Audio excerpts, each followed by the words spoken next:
Hi betting experts, on Thursday the 18th of June, we're off to Royal Ascot, day 3. The weather forecast still very unsettled, plenty of showers in the forecast. The ground, it's been pretty perfect, on the easy side of good really. We've made our selections with that in mind. We'll start off with our value angle selection in the 225, the Jersey Stakes, over 7 furlongs, a Group 3. 3-year-olds only, a fascinating race, but I've been very keen for a long time on Molatham of Roger Varian, who I think is a horse to follow this summer. Varian's in terrific form, his strike rate's just under 20% since racing resumed. All of his horses are well forward, and this one has reportedly been working really well at home. Some people might think soft ground's a problem, but I thought his final run in October, when he finished 4th behind Military March in the Group 3 Dubai Autumn Stakes at Newmarket, I thought he went perfectly well on the ground. He just got tired over that mile trip, having raced too freely in what was quite a muddling race. His previous form is rock solid.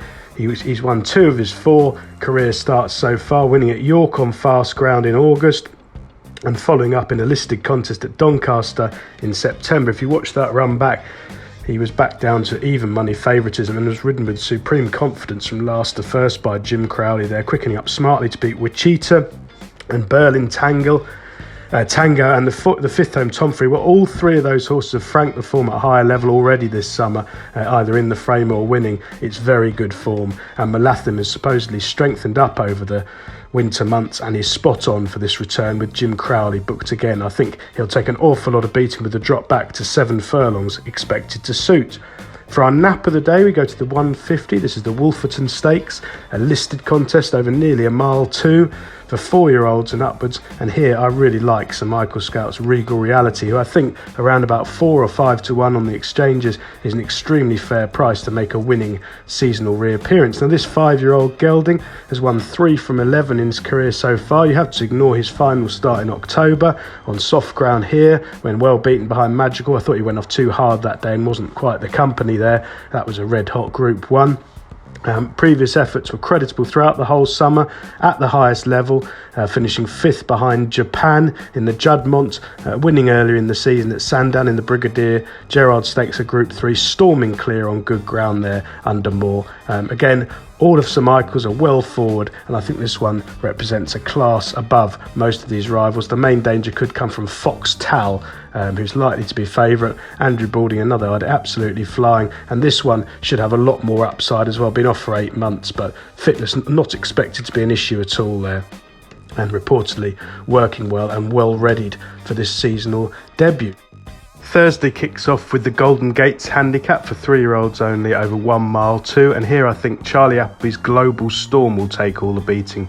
He was really impressive when making a winning reappearance, and a £6 penalty should not be enough to stop him going really close. The danger could come from John Gosden's unexposed Hypothetical, who is held in high regard and was sent off a well-backed favourite for a Kempton Group 3 on his reappearance. He wasn't seen to best effect that day, but it was held up in a steadily run race, and a more positive ride could suit him now going handicapping.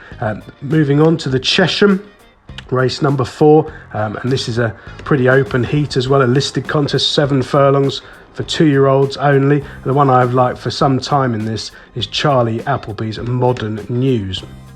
Now, this one created quite a deep impression when winning at Newmarket recently, quite well backed, but I thought green through the race and coming through very strongly to get on top close home there with more in hand than the bare margin suggests. I think he'll improve dramatically for this stiffer test of stamina. We don't know about soft ground, but that's a comment that applies to all of them, and he would be my selection there with Bright Devil, much respected, another Andrew Balding horse. That one sprang a 25 to 1 winning surprise on debut at Newmarket earlier in the month, making all of the running there, possibly favoured by racing against the rail, which looked an advantage throughout. But there should be a lot more improvement to come fitness-wise from that one. The Gold Cup, the feature of the day, not really much of a betting race. It does look completely at the mercy of Stradivarius, who's a terrific performer. He's won 14 of his 21 starts in his career. He was given a considerate ride on his return which should have put him spot on for this. And it's a pretty weak race with just perhaps Technician, the one who's unexposed against him. But Stradivarius is going to be around about 1 to 2. A race that doesn't make maximum betting appeal. I suspect Stradivarius is actually better gliding round on quicker ground, in truth, which tempers confidence at the price. But if he comes forward for that seasonal debut, he has got a stone in hand on the figures over these. The Britannia Handicap, race 6. I thought Johan was a very interesting runner here of William Haggis.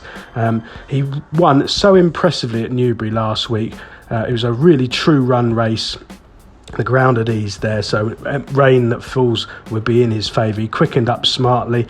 He's got the penalty now, but he's a 3-year-old going places, and Haggis often leaves a bit to work on. They find a bit more improvement through the season, and I thought he was one to follow. He looks miles ahead of his mark. I think he'll go really close. I think he's around 10 to 1, and that's a fair price with fitness assured. The other one on the shortlist was Simon Crisford's Finest Sound, who made a winning handicap seasonal debut at Haydock, storming clear. He does now have to defy a new mark, but he's another one going places. And to conclude the day, the Sandringham Handicap over a mile for 3-year-old fillies. My 2 against the field were African Dream and Declared Interests. And African Dream is another John Gosden filly who looked most unlucky when finishing second on her reappearance at Newbury. The pair were miles clear of the rest, and she looks on an extremely attractive mark, now going handicapping for the first time. Best of luck on Thursday, betting experts.